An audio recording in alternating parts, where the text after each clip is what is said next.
Good morning, afternoon, and evening, wherever you are, and welcome back to another Dragon Ball Daima review. Today, we are talking about, well, I was going to say season one, but yeah, episode 10 entitled Ocean. I am joined by my Z Fighter in Arms, Major Rage. How you doing, my friend?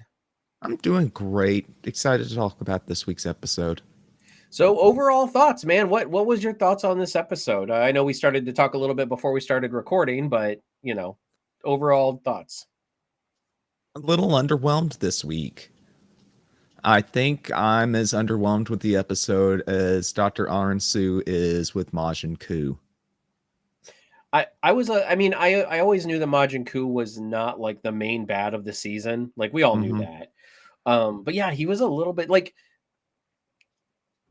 even now though, like you figure anything that even remotely relates to Majin Buu, you figure would have a bigger impact than what Majin Ku had. And he was just really a gag, like, with all the weird gestures and everything like that. And I mean, Majin Buu had those moments, but in this, it just seemed like it was weird gestures for weird gestures. Um, so I don't know. So let's jump into it. Obviously, we kicked the episode right off with Majin Ku going up against Tamagami 1. So, and I'm pretty sure that Tamagami 1 is the most powerful. So it kind of is interesting. It's kind of an interesting dynamic here where it's like Majin Ku is going to face off against the strongest Tamagami. And although we know through the fight, he doesn't do super well. He does okay. I honestly feel like he did okay in the fight. But Yeah, it wasn't a stomp. yeah, it definitely wasn't a stomp, but but I feel like they set him up to get buried. You know what I mean? That's like in the 90s sending anyone to face Bill Goldberg. Like it's a stomp. You know, Bill Goldberg ain't gonna put nobody over. So No, it's almost like never. they wanted to bury and here's what I'm thinking. I know that there's another Majin that's going to be coming up. So it's like maybe they'll do something with that. I don't officially know. So, but we knew that this guy wasn't the final boss, So I don't know. What are your thoughts on the fight? Just overall, I mean, we don't need to really hit on. I mean, we know the choreography is really good. We've already talked about all this, and we know this show has got some great animation and choreography. But like, just the storytelling of the fight. The story. That's a good question. They sell his frustration with his lack of efficacy pretty well during the fight with the facial expressions and such. Uh, there's the weird gestures. Maybe we're losing it. There's something lost in translation there culturally going on. But I feel like this was a joke fight Hmm. almost. It And if that was the goal, then they did well. yeah. I'm trying to compare it to a fight, like a gag fight that like we've had in. It almost felt like Cell versus Mr. Satan. Like it almost like, but not as big of a romp, like not as big as a stomp as Cell would have. But that's what it seems like, okay, we're trying to sell Tamagami 1 as this really powerful thing. So we're going to send Majin Ku up against him and we're going to like really push Tamagami 1, which don't get me wrong. I like Tamagami 1. He's got a great design. He's got some great, like, as we've said, some great animation and techniques and everything like that. But yeah, it was kind of just a weird move to not put Majin Ku over, to put him into that Bill Goldberg situation where you're going in to be stomped. You know what I mean? Maybe if they had him face like Tamagami 3, even though there's no reason for him to face Tamagami 3 because he doesn't have the Dragon Ball, but maybe to have him face Tamagami 3 or even Tamagami 2 and have him beat Tamagami 2, like just barely or something. I don't know. It was a very odd choice. So, Having having the two sides be tied in the Dragon Ball race would have made for some good tension story wise. So almost feel like it's a missed opportunity here to not have Majin Ku obtain one of the Dragon Balls. and maybe I'm wrong. Maybe while they go for the second Dragon Ball, maybe something will happen where, as I said, either Majin Ku will get an upgrade, or maybe they'll go back with another Majin. Maybe they'll upgrade, they'll upgrade Majin Ku, and just maybe then he'll go back and beat Tamagami 1 and become more of a threat. You know what I mean? Maybe this is set up for Majin Ku's redemption. Maybe they're setting up for that. It could be. That's a definite but it just doesn't possibility. feel like it. Like, it just does not feel like it that they're doing that. But so other things going on right now is we've got the party heading into the second demon realm through warp. Not much there. An interesting conversation between their trail guide. I can't remember his name. Yins, not Yinsid. That's somebody else. The trail guide for Vegeta's party. Talking about Bulma and her big boobs, or Vegeta liking big boobs, and I'm like, I mean, it kind of goes back to that old, like, it's a little bit more like old school Dragon Ball light, humor. They can't do a lot of that humor that they used to do back in the 80s that they got away with the censors, without the censors. So now it's like, yeah, so they just talk about big boobs. I'm just like, well, he's a guy. So I don't know. What was your thought about that? Just that whole interaction and between Vegeta and I laughed my butt off. And can you blame him for wanting Bulma to grow back up? I really cannot blame him for sorry, the dog's bark. I don't know if you can hear that. So anyway, yeah, so we finally get to Demon Realm number 2. And Shin is, or no, is it Shin? Shin is talking about the Krakens. We all know what a Kraken is. And so we kind of see some glimpses of that. But before that, they get caught by the Gami Samians, or whatever they're called. The Imperial Troopers is what they are. And yeah, so we get a firefight, and we get a decent firefight, I guess. And then Goku's just like, yeah, you know what? I'm gonna go do this. Like, I'm just gonna take care of this. And yeah, so I don't know. What was your thought on that part? This part was, I feel like at least it's different. At least they didn't get pulled over again like they did in the 2 episodes, like, in a row. But I don't know. What were your thoughts on all that? It reminded me a lot of the Red Ribbon arc in the original series. Just kind of content we've seen before.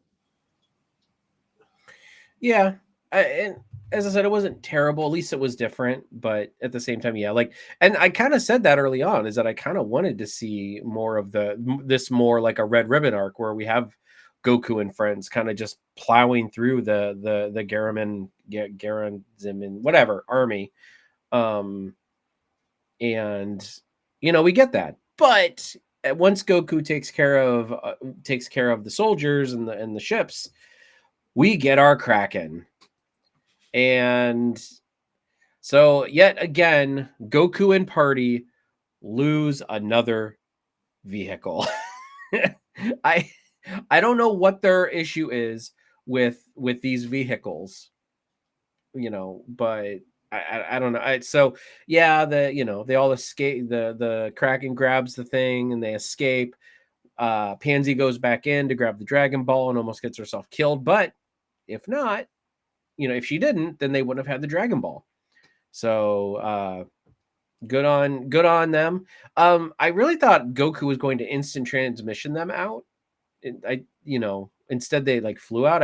Because I know that Goku kind of relearned the instant transmission, or whatever you want to call it, or however you want to say he did it, like reallocated it. But instead they just kind of fly out after the ship gets eaten. I don't know. I felt like it was very odd to just have them fly out rather than him just instant transmission up to Shin, because he knows Shin's power. He can feel his ki. Mm-hmm. I I didn't even think about the possibility of him using his instant transmission. I think they were just trying to create some tension there. Yeah. Well, as soon as you saw Goku go in there, I mean, you knew one of two things was going to happen. Either they were going to have an adventure in the Kraken's belly, or they were going to Mhm. escape. One You or know, one like or the other. if it was just Pansy in there, you know, then Then there's peril. then there's peril. Like we know Goku's not going to die. Even if you send Shin in, there is a remote possibility that that something would happen, but I still don't think it would. You know, so I don't know. It's just it was manufactured peril that really didn't need to be there. Agreed. Um, so yeah, so we kind of move on. So the air in the Demon World number 2 is actually much lighter, so they can fly easier. They can fly faster in their ship. They can actually fly and fly further. Just in general in this world. So we are now in the world of the Glen. And they come across a small planetoid that almost looks like a Supreme Kai planet. I don't know how big it is, but it looks like it from when they're looking at it, it looks smaller. So, but it's the Namekians' homeworld, the original Namekians' homeworld. I don't know. What are your thoughts on that? Like it? It was pretty cool to see Namek 1.0. It seemed when they landed over there, it seemed abandoned. Well, it seemed abandoned because I think the one older, it seemed like the one older Namekian was the only one left in the demon realm, if I remember correctly. That's So, what I think that's what they inferred or implied, rather, mhm. not inferred. Yeah, because the settlement seemed like it had been abandoned and grown over for years and years and years and years. Yeah. So, He's the last Namekian there, whether for ill or good, we still don't know. yeah. So, do we? And I know that we have super technically after this. So probably not. But do we think that we might get a sect of Namekians after Daima that maybe return to this world and settle it? Because I mean, except for in the manga in Super so far, in the 113, 118, I don't remember what they or 131, the 131 episodes. We never really went to Namek. I know they do in the manga in Dragon Ball Super, but they technically could have like taken a sect of Namekians and repopulated that planet after Daima's over. You know what I mean? What are your That's thoughts on that? that would be something cool that they could do with the planet, and could be an interesting thing to add to the lore. Hmm. I thought that was quite interesting, and as I said, I don't think it'll, based on what we've seen in the manga of Namek, I don't think it would really break canon. I mean, it just would seem weird that they don't mention it, in the Moro arc. But I mean, at the same time, it's Dragon Ball. Like what, we break canon all the time in Dragon Ball, and they just retcon tons of stuff. Yeah, I just kind of roll with it. Yeah, you have to. I mean, if you're gonna get too stuck on canon, like it's gonna, as long as they do a decent job explaining the retcon, I'm okay with it. But yeah. Like I think a lot of the Demon Realm explanations for stuff has been a decent explanation. That's why I'm 100% okay with it. So, There um, hasn't been anything so far that made me just go like, huh, how would that work? yeah. So yeah. Um, just a quick note, Goku finally eats one of the bugs. He, when they're on the Namek planet, he gets hungry. He says he's hungry, and so he eats one of the bugs finally. And it's basically like a senzu bean. It basically, well, he says it fills him. He says, "I feel a little full." It's supposed to fill him up for like Mhm. 3 days or something like that. He's like, "I feel a little full," and then he like gets the little key aura for a moment to signify he is powered back up. Yep. So finally pay off with at least one of the bugs. I'm sure we'll see more of the bugs, but our first bug payoff is right there. Because I don't think they've used any other bugs, right? They Yeah. haven't used any of the other pill bugs yet. No. So so while they're on Namek, Goku senses Vegeta because they're best buddies. And so Goku goes and meets them and basically guides them over to Planet Namek 1.0. And they have a small encounter with the Kraken really quick, and Vegeta gets freaked out. Because Vegeta's always got to stick his foot in his mouth. That is if he didn't, that would be canon breaking. Where he's like, "Oh, you're scared of a monster," and then the monster just magically shows up right then and there to freak out Vegeta. And Good so gag. yeah, so they start to head towards Namek. Anything of note there? I mean, I feel like it's the comment Vegeta made about Kakarot. He's like, "Oh, so it's about you." oh yeah, When it's like, yeah, that tracks. He's Yep. got a selfish streak. Especially when it comes to fighting. This is true, and he's Yep. here to fight strong dudes. Yep. He's here to fight strong dudes and take names, and he's all out of names. So just really quickly, we go back to the Tamagami 1 and the Majin Ku fight, and Majin Ku gives up because he knows he can't win.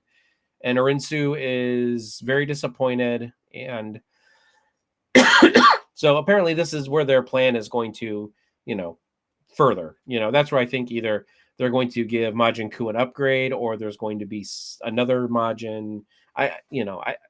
We'll see. I don't know. We'll see how it goes from here. You know how it goes between fusions and absorptions and all these other things. It is interesting though with Majin Ku. We did notice Majin Buu was more of like this bubblegum type fighter. Like he could. Majin Ku does not seem like if you vaporize Majin Ku, I don't think Majin Ku can come back like Buu could. No, he doesn't seem to be as durable. His body seems more like that of what he was based on, the Cybermen. So it just makes me wonder what they put in the original Majin. Like, did they just chew up some bubble gum and throw it in there, and that's how they got Majin Buu? Like Majin Bubble Yum. So yeah, anything. I mean, as I said, basically Ku admits defeat, runs off. Arinsu's disappointed. Not much there. As I said, it was an interesting fight, but I don't say it was anything in particularly great. Yeah, it was just kind of it was serviceable. Yep. Yeah, serviceable is definitely the word for it. So now we have the lore dump of the episode where everybody's standing on Namek 1.0. They talk about the previous Lord Demon Realm kings. They talked about how actually originally the universe was just the demon realms, and then they created the universes. Am I correct? I'm pretty sure that's how I interpreted it. And then so basically the demon realm was actually there before the original universe. And that's why a lot of things originate from the demon realm, because the demon realm was there prior to the normal universes. I don't know how I feel about that. You know what I mean? Like how does that work with the Omni King and the angels? And I mean, I get it with the Kais, like the Supreme Kais. Yeah. But how does that work with the gods of destruction and the angels and I'm sure they will explain it to us, but I don't know how that works, honestly.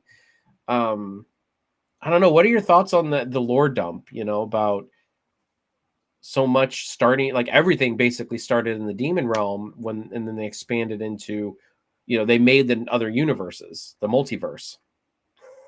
I don't have a problem with it up until you get to the bringing in the new, like, the creator deity, really, and they made a statement that something to the effect that he's the highest authority. And so does that mean that Shin doesn't know about Zenosama? Because in Super, that make out the Zeno's the king of all. Yeah, I think in Super they did know about the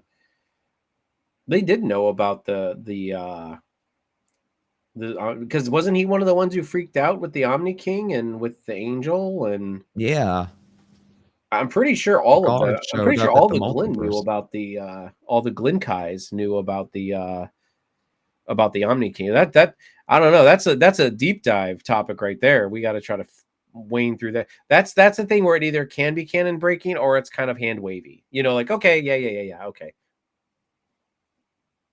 I would have to look at the exact wording of the subtitle again for the first time Omni King showed up and this scene today, but Mm-hmm. before we did a deep dive, but Well, yeah, no, I it know, but that's feels why like it's very contradictory, self-contradictory to me. yeah. Um, yeah. As I said, it's just there's a lot of lore there to wane through, and that's kind of the problem with adding so much lore in one show. With that, you know, and again, I did say when we got to Universe 2, I wanted to see more of the lore rather than be told it. But you know, with this, it's just kind of like, you know, it kind of just explains it. I don't know. Yeah, I don't know how I feel about it. We're just gonna have to, for me, we're just gonna have to kind of wait and see. So, um, yeah. So I mean, but after the lore dump, they decide they're gonna head toward the Tamagami number 2. Tamagami 2 is not too far from there. They all cram in the other vessel, and they go to start the engine, but then the elder, I don't remember his name, the elder Namekian kind of walks out.